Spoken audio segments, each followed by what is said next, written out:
नमस्कार साथियों। जब कोई पढ़ा लिखा व्यक्ति जो है चुनावी मैदान में उतरता है, खासकर पंचायती स्तर पे, तो वहाँ पे लोग उनको उनका मजाक उड़ाते हैं कि ये अपना लेवल डाउन कर रहे हैं। क्यों? क्योंकि वो जो है पढ़ लिख करके पंचायती राज का चुनाव लड़ने आता है। क्यों आता है? क्योंकि उसकी सोच कुछ अलग होती है। जो गांव में पहले से है, जो 10 बार 5 बार चुनाव लड़ चुका है, वो नेता का रूप लिया होता है। खासकर वो क्या होता है, नेता का जो जो नेता के रूप में पहले से रहते हैं, उनकी सोच क्या होती है? उनकी सोच पंचायत की विकास करना कम होता है, अपना विकास करना ज्यादा होता है। लेकिन इसके विपरीत एक ऐसा उदाहरण देखने को मिला है मुजफ्फरपुर जिले के कटरा प्रखंड के जजुआर मध्य ग्राम पंचायत में। वहाँ के जो मुखिया है सुमन ठाकुर जी, उन्होंने राष्ट्रपति सम्मान पुरस्कार से उनको जो सम्मानित किया गया है। क्यों? क्योंकि वो जो है देश में जो है तीसरे स्थान पे जो है वो अपना मुखिया के रूप में तीसरे स्थान प्राप्त किए हैं। क्यों? उनके बेहतर बेहतर स्वास्थ्य, बेहतर शिक्षा, सामुदायिक भवन और स्वास्थ्य स्वच्छता के लेकर के उन्हें जो है राष्ट्रपति सम्मान से पुरस्कृत किया गया है, देश के प्रथम नागरिक राष्ट्रपति के द्वारा। तो और बहुत सारे मुखिया है। हम लोग जब कुछ दिन पहले जब से अक्ल हुआ है, उसके बाद जब एक मुखिया का नाम सुने थे, रितु जायसवाल का, जिन्होंने जो है बिहार के बहुत अच्छे मुखिया के रूप में, उनको भी नंबर 1 मुखिया के रूप में जो है उनको पुरस्कृत किया गया था। जिसके बाद जो के रूप में उनका जो है बहुत ज्यादा चर्चा हुआ था। ज्यादा चर्चा होने के बाद क्या हुआ, अगले बार जब चुनाव हुआ तो बहुत सारे मुखिया जो है उनकी नकल करने में लग गए कि हम जो है अपने पंचायत को, वो जो पंचायत से बिलोंग करते थे, सिंहवाहिनी पंचायत उनका नाम था, सीतामढ़ी में पड़ता है।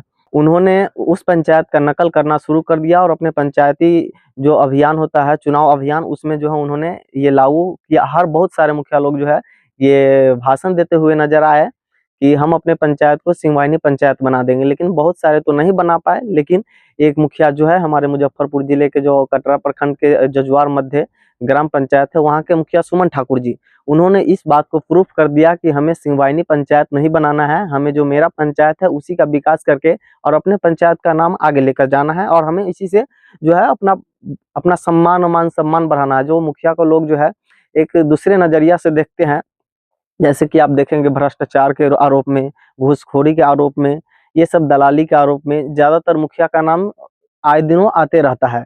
लेकिन उन्होंने इस सब से हटकर एक अच्छी रास्ता चुना, अलग रास्ता चुना, और उन्होंने अपने पंचायत के विकास में अपना जी जान लगा दिया। और जी जान लगाने के बाद जो हो उनको जो इस तरह सम्मानित किया गया, जिसे लोग आजकल गर्व महसूस करते हैं उनके ऊपर। तो इससे ये पता चलता है कि अगर मुखिया चाहे तो अपने पंचायत का जो है अविश्वसनीय विकास कर सकता है, और किया भी उन्होंने, करके ये प्रूफ कर दिया। तो जिस टाइम पे लोगों ने जो है भ्रष्टाचार घूसखोरी के टाइम में अपने आप की हिस्सेदारी ले रहे थे, वहां पर जो उन्होंने अलग रास्ता चुनकर एक अलग मुकाम हासिल किया, तो ऐसे में क्या मिलता है, सीख मिलता है कि पढ़े लिखे लोगों को राजनीति में आना बहुत जरूरी हो गया है। वैसे लोगों का नहीं जो पहले से राजनीति में है, नए लोग भी आते हैं, तो चुनाव में जो नया लोग उतरते हैं वो भी इस तरह, जिस तरह जो सुमन ठाकुर जी ने अपने पंचायत का नाम रोशन किया है, अपने जिला जवार का नाम रोशन किया है, उस तरह और भी लोग होंगे। लेकिन क्या होता है कि हम जब आप ग्रामीण स्तर पे जब चुनाव लड़ने जाते हैं लोग, तो उनकी जान पहचान जब कम होती है, तो लोग कहते हैं कि जो पढ़े लिखे व्यक्ति बेकार की राजनीति करने आया है। लेकिन वाकई में आप देखेंगे तो पढ़े लिखे व्यक्ति को ही राजनीति में आना चाहिए। कि राजनीति का मतलब यह है कि पढ़ा लिखा जिसके पास ज्ञान हो।